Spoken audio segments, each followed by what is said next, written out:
Hello दोस्तों, स्वागत है आपका टारगेट फॉर आईक्यू में। और आज हम बात करने वाले हैं एक नए टॉपिक के बारे में जो कि है हमारे नए टॉपिक्स बिल से related, election law amendment bill. तो ये बिल जो है अभी कुछ दिन पहले गवर्नमेंट के द्वारा पेश किया गया है एंड इसमें कुछ इंपॉर्टेंट पॉइंट्स भी हैं जो कि इलेक्शन के लॉज में चेंज किए गए हैं। तो हम सारी चीज़ें एक बेटर कॉम्प्रिहेंसिव तरीके से जानेंगे एंड जो मैंने सारी जो इम्पोर्टेंट पॉइंट्स है वो एक कॉम्प्रिहेंसिव तरीके से इस पूरे वीडियो में डिस्कस की है।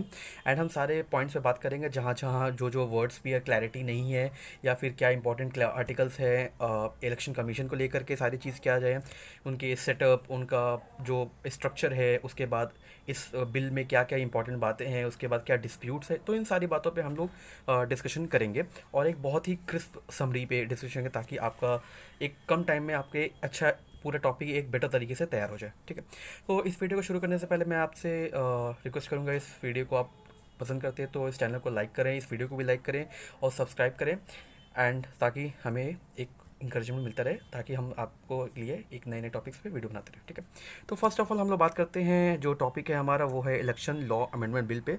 तो अब हम लोग क्या इस पे डिस्कशन है वो करते हैं। ठीक है, तो फर्स्ट ऑफ ऑल हम लोग पहले बात कर लेते हैं कि स्ट्रक्चर क्या है इलेक्शन कमीशन का। इलेक्शन कमीशन के अमेंडमेंट बिल में जानने से पहले स्टैटिक जो नॉलेज, जनरल नॉलेज है, वो तो हमेशा हर कंपटीशन का फेवरेट पार्ट रहा है। तो हमेशा ऐसे पूछा, तो इलेक्शन कमीशन के बारे में जानने से पहले हम पहले इलेक्शन कमीशन के बारे में स्ट्रक्चर जान लेते हैं।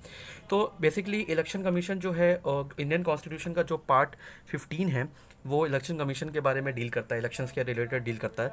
ठीक है, उसके बाद फिर इलेक्शन जो आर्टिकल 324 से लेकर 329 है, ठीक है, ये जो है डील करता है कि इलेक्शन कमीशन के पावर्स क्या है, फंक्शंस क्या है, टेन्योर क्या है और एलिजिबिलिटी क्या है।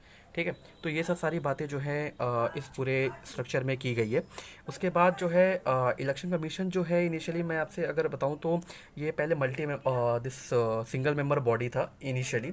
ठीक है, बट उसके बाद कुछ रिसेंट अमेंडमेंट हुए, देन क्या हुआ कि अब जो है इलेक्शन कमीशन जो है वो आपका एक सिंगल मेंबर बॉडी जो था उससे मल्टी मेंबर बॉडी बन गया है। ठीक है, अब जो है, अब चूंकि मैंने आपको बताया कि ये मल्टी मेंबर बॉडी बन चुका है, तो कमीशन में क्या है कि चीफ इलेक्शन कमीशन जो एक ये अब जो है वो 3 मेंबर बॉडी, पहले ये सिंगल मेंबर बॉडी थी, अब ये 3 मेंबर बॉडी बन गई जिसमें एक चीफ इलेक्शन कमिश्नर है और 2 इलेक्शन कमिश्नर है। ठीक है, अब उसके बाद जो है इसमें क्या है कि जो हेडक्वार्टर है, तो इस जो वीडियो है इसका जो हेडक्वार्टर है, दिस दिस इलेक्शन कमीशन का जो हेडक्वार्टर है वो है आपका न्यू दिल्ली में। और इसके बाद जो है प्रेसिडेंट, इसमें कहता है कि the president appoint chief election commission and election commission. तो प्रेसिडेंट जो है वो अपॉइंट करते हैं चीफ इलेक्शन कमिश्नर को और इलेक्शन कमिश्नर को, इन दोनों लोग को जो है प्रेसिडेंट अपॉइंटमेंट करते हैं। और इनका जो है फिक्स टेन्योर होता है आपका नियर अबाउट 6 ईयर का। ठीक है, तो ये सब सारी चीज़ें हैं जो कि इसमें हमारी बात की गई। ठीक है, तो ये सारा स्ट्रक्चर है, ये हमारे सारी बेसिक स्टैटिक नॉलेज है जो इलेक्शन कमीशन के बारे में हमें जानने की ज़रूरत है। ठीक है, अब उसके बाद हम बात करते हैं कि इस जो अमेंडमेंट बिल आया उसमें क्या क्या इंपॉर्टेंट प्रोविजंस हैं। ठीक है, तो अब स्टार्ट करते हैं। It seeks to link electoral roll data and voter ID card with the Aadhaar ecosystem. देखिए बेसिकली इसका प्रपोजल क्या है कि इलेक्टोरल रोल मतलब कि वोटर लिस्ट जो है, ठीक है, वोटर लिस्ट को और वोटर आईडी कार्ड को जो है ये आधार के साथ कनेक्ट करना चाहते हैं। ठीक है, आधार, ताकि कोई भी पर्सन जो है वो दो बार अलग अलग जगहों पे जाकर के वोटिंग ना कर सके। ठीक है, इस चीज़ को प्रेजेंट करने के लिए जैसे हर सारे स्कीम्स जो है वो अब आधार से दिस कनेक्ट हो गई है अंडर द जैम ट्रिनिटी। ठीक है, तो अब क्या है कि ये गवर्नमेंट का प्रपोजल है कि जो वोटर आईडी और वोटर लिस्ट है उसको आधार से हम कनेक्ट कर देते हैं। ठीक है, और उसके बाद इसके अंदर क्या है कि अमेंडमेंट किया जाएगा section 23 of the representation of people act 1950। अब इस चीज़ को जो आधार के साथ कनेक्ट कर रहा है उसके लिए ये लोग क्या करेंगे, रिप्रेजेंटेशन ऑफ पीपल एक्ट के सेक्शन जो 23 है उसमें अमेंडमेंट करेंगे, जिससे क्या होगा कि प्रिवेंट होगा multiple enrollment of same person in different, ताकि एक ही पर्सन अलग अलग जगहों पर जाकर के अलग अलग, जैसे क्या होता है कि कोई एक पर्सन उसका अलग अलग डिस्ट्रिक्ट में अलग अलग वोटिंग लिस्ट में उसका नाम होता है, तो इससे क्या होता है कि जो वोटिंग में इश्यूज होते हैं, ठीक है, तो एक फेयर और ट्रांसपेरेंट चीज़ नहीं होते, तो इसलिए गवर्नमेंट का ये प्रपोजल है। उसके बाद जो है बोगस वोटिंग, जो फ्रॉडलेंट जो वोटिंग लोग करते हैं, एक ही पर्सन जो अलग जगह जाकर वोटिंग करता है, तो इससे ये जो मल्टीपल वोटिंग है वो भी प्रिवेंट होगी, ठीक है। और ये जो एक्शन है गवर्नमेंट का, वो 105 report of the department related parliamentary standing committee जो सेटअप की गई थी, तो उनकी 105 रिपोर्ट है, उसके अकॉर्डिंग जो है ये सारी जो इम्पोर्टेंट ये अमेंडमेंट है, उसके उनका ये रिकमेंडेशन था, उसको गवर्नमेंट ने एक्सेप्ट किया, ठीक है। या सो अब हम बात करते हैं आपके अलग क्या पॉइंट है।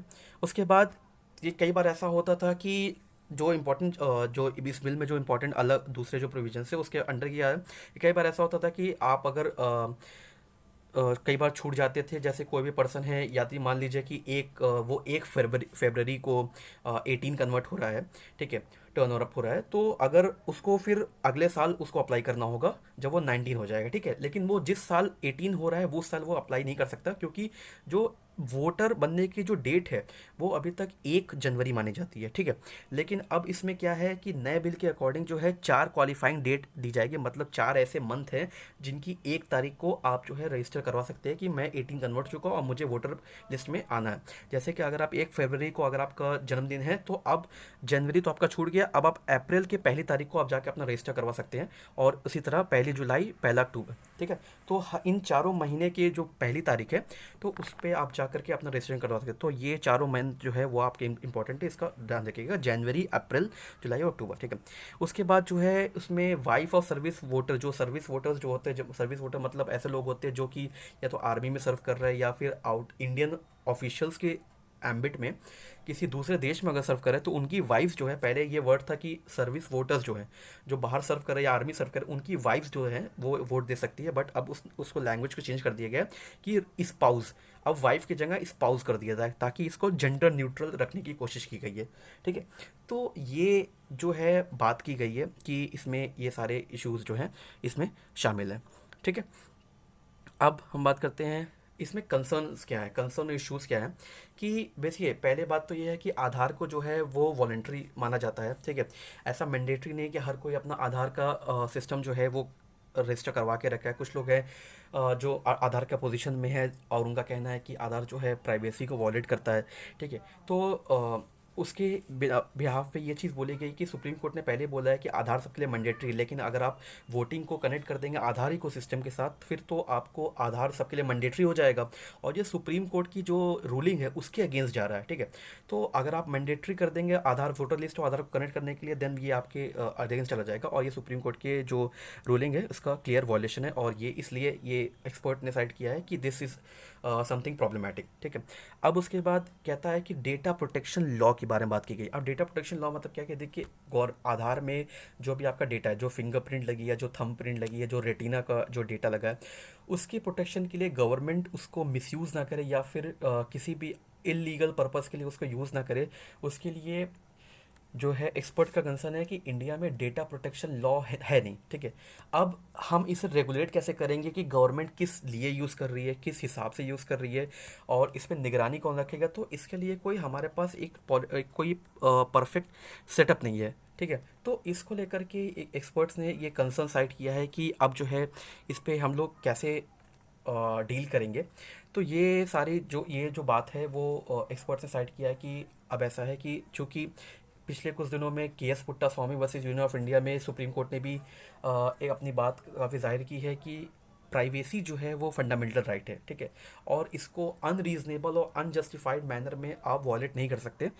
गवर्नमेंट प्राइवेसी वॉलेट कर सकती है, बट उसके लिए रीजनेबल जस्टिफाइड ग्राउंड होना चाहिए और इंटरेस्ट ऑफ पीपल होना चाहिए, बट आप अनरीजनेबली किसी की प्राइवेसी वॉलेट नहीं कर सकते हैं। और चूंकि हमारा डेटा जो है वो आधार इकोसिस्टम में अटैच्ड है, तो इसको लेकर के और हमारे वोटर लिस्ट है, तो ये जो डेटा है वो जो मिंगल हो रहा है आधार इकोसिस्टम के साथ, ये तो एक प्राइमरी कंसर्न है एक्सपर्ट्स के लिए कि डेटा प्रोटेक्शन लॉ अगर होता तो फिर हम उस रेगुलेट कर पाते गवर्नमेंट किस तरीके से यूज़ कर रही है इन डेटा को कंबाइन करके और कौन इस पर निगरानी रखे, तो एक परफेक्ट एजेंसी होती।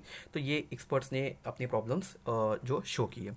उसके बाद इसके अंडर क्या है, proposal will lead to sharing of data between ECIN। Proposal के अकॉर्डिंग जो है अभी तक जो है जो वोटर लिस्ट की जो डेटा थी वो जो है इलेक्शन कमीशन ऑफ इंडिया के पास थी, बट अब क्या है कि इस बिल के according UIDAI, unique identification authority of India, ठीक है, मतलब कि जो डेटा आधार की जो हेड ऑफिस है, आधार का जो मेन ऑफ सेंटर है, ऑर्गेनाइजेशन है आधार का, UIDAI, तो उसके पास भी वोटर्स का जो है डेटा होगा। तो अब ये देखिए आप प्राइवेट जो डेटा है वो शेयरिंग हो रही है गवर्नमेंट ऑर्गेनाइजेशन के साथ। तो ये कंसर्न है कि एक्सपर्ट ने कहा कि डेटा प्रोटेक्शन लॉ की एब्सेंस में ये चीज़ करना थोड़ा सा काफ़ी कंसर्न इशू है, ठीक है। उसके बाद इसमें क्लैरिफिकेशन काफ़ी रिक्वायर्ड है, वो होनी चाहिए, ठीक है। तो ये सारे कंसर्न्स और ये सारे इश्यूज जो है वो इस पूरे बिल में बात किए गए और जिस पे हम लोगों ने काफ़ी डिटेल में बात की। तो we really hope you like this video and we have already summed up all the important points of this related to this bill, and we really hope you like this video. Okay, so if you like the video, please hit the like button and subscribe the channel, and till that time we'll be meeting next time soon. All right, thank you.